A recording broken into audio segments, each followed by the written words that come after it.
नमस्कार विद्यार्थी मित्रांनो, बी टेक कॅपराऊंड पहिला डिक्लेअर झालेला आहे।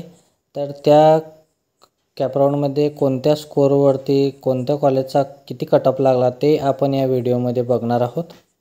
चला तर मग बघूया।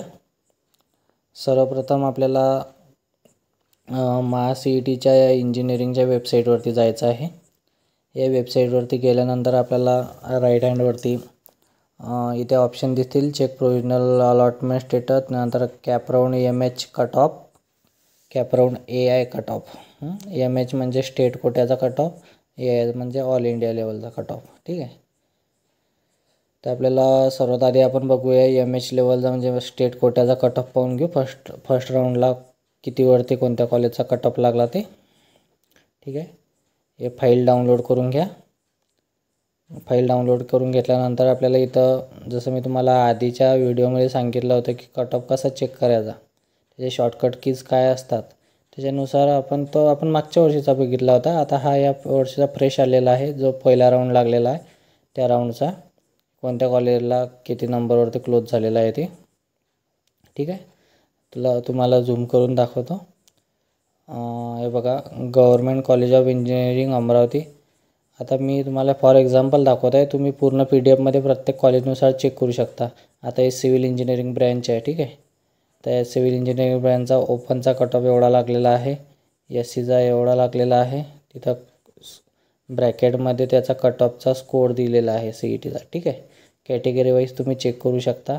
नंतर कॉम्प्युटर सायन्सचा SC category, ST category, VJ, NT, NT2, नंतर इन्फॉर्मेशन टेक्नॉलॉजीचा।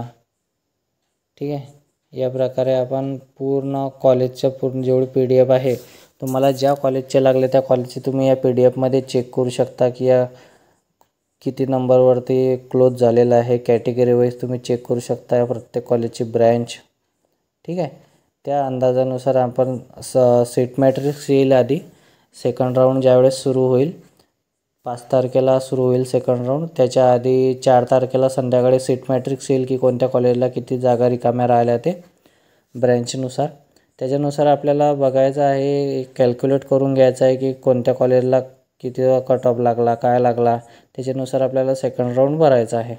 ठीक आहे, आता यानंतर आपण बघणार आहोत की जो ऑल इंडियाचा कोटा राहतो, जो JEE बेसिसवरती भरला जातो, तो कट ऑफ कसा चेक करायचा। तर त्याच्याच खाली जे 2 नंबरचा ऑप्शन आहे AI cut of first round, त्याच्यावरती क्लिक करायचं आहे। एक PDF फाईल ओपन होईल, त्या PDF फाईलमध्ये आपण बघू शकतो, शॉर्टकटमध्ये दिलेलं असतं सर्व। ठीक आहे, याला PDF तुम्ही प्रिंट करू शकता किंवा सेव्ह करून ठेवू शकता तुमच्या मोबाईलमध्ये, लॅपटॉपमध्ये, कॉम्प्युटरमध्ये। ठीक आहे, सेव्ह एज PDF करून घ्यायचं आहे, हे PDF सेव्ह होऊन जाईल। त्याच्यानंतर याच्यामध्ये बघा, इथं ऑल इंडिया मेरिट दिलेला आहे, चॉईस कोड दिलेला आहे, कॉलेजचं नाव दिलेलं आहे आणि कोर्स नेम दिलेला आहे। ठीक आहे, आणि इकडून मेरिट एक्झाम दिलेली आहे की कोणत्या एक्झाममार्फत कट ऑफ लागलेला आहे। ठीक आहे, आता इथं फॉर एक्झाम्पल दिलेलं आहे श्री संत Gajanan Maharaj college of engineering Shegaon, computer science and engineering. नंतर त्याचा इथं ऑल इंडिया मेरिटचा कट ऑफ दिलेला आहे ब्रॅकेटमध्ये। ठीक आहे, तर हा कट ऑफ आहे JEEचा 86.68444102। ठीक आहे, तर हा आहे ऑल इंडिया लेवलचा। ऑल इंडिया लेवलचा लागतं JEE मेन्सवरती। ठीक आहे, याच्यानुसार आपण याची लिस्ट आहे, याच्यामध्ये आता बघा प्रोफेसर राम मेघे, PR पोटे, अमरावती, असे प्रत्येक कॉलेजचा आपण चेक करू शकतो ऑल इंडिया लेवलचा कट ऑफ कितीवरती लागला। म्हणजे ज्या विद्यार्थ्यांना JEE चांगले मार्क्स आहे त्यांच्याकडे संधी आहे की या ऑल इंडिया लेवलच्या कॉलेजचे जे जागा राहतात त्याच्यामध्ये तुमचा नंबर लागू शकतो। तर त्यांनी या ऑल इंडिया लेवलचा जो कट ऑफ राहते याचा अभ्यास करून सेकंड राऊंड भरायचा आहे। ठीक आहे।